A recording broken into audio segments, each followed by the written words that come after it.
Hello again. This section of the class is where things get a bit more interesting.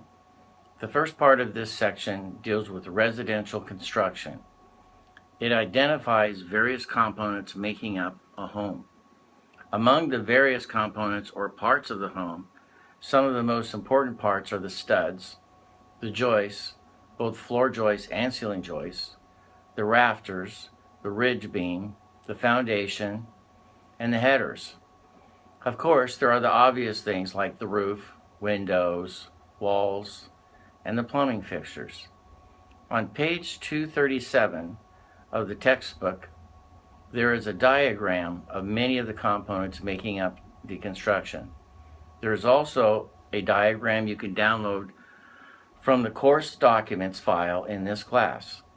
This next part of this section covers the first of three approaches to estimate value. That is the cost approach. The cost approach is the first of the three approaches, which is then followed by the sales comparison approach. Last is the income approach to estimate value, which we will be doing at a later time. These three approaches are used to find three separate indicators of value. Later, we'll learn about the reconciliation process, where we can look at each approach and reconcile the differences and come up with a final opinion of value. The cost approach is basically a way of looking at the property and adding up the two major components of the property. First and primary is the land. So we figure out what is the value of the land.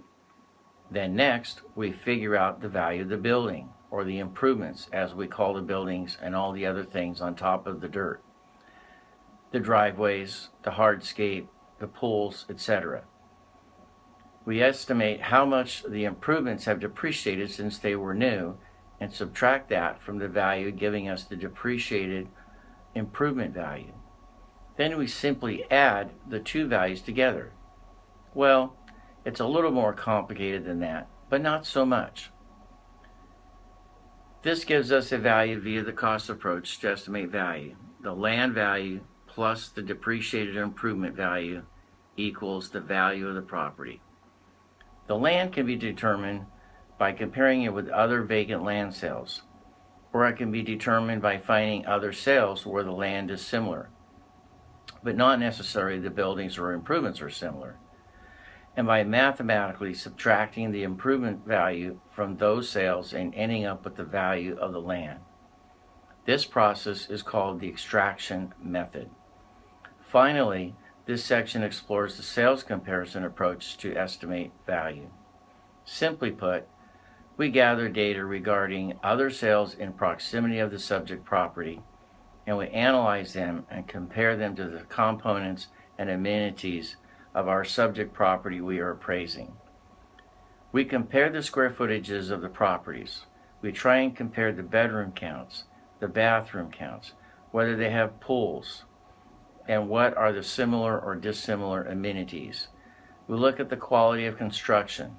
Does it have granite counters in the kitchens and bath? Or does it have 4-inch ceramic tiles? Does it have a Viking stove or Whirlpool appliances? When it is all done, we make mathematical adjustments for these characteristics. For example, if the subject home we are appraising has a pool, and pools are worth, say, $35,000 in the neighborhood, then when we compare it to a comparable sale without a pool, we would add $35,000 to the value of the comparable, so that the final value would give us an indication of value of $35,000 more than the comparable sold for. On the other hand, if a comparable sales had one more bedroom than our property, and bedrooms were worth $15,000, then we would subtract $15,000 from the comparable to give us an indicated value of the property we are appraising. Now, if we do this with 3 to 6 comparable sales, we should be getting a tight range of value indicators for the subject property that we are appraising. Now, having said all that, and you may want to review this part of the video again, we mathematically adjust the comparable sales to be like the subject, which gives us an indicator of value for the subject property. That is, we adjust the comparables. Probably the most asked question in this course is, how do you select the comparables?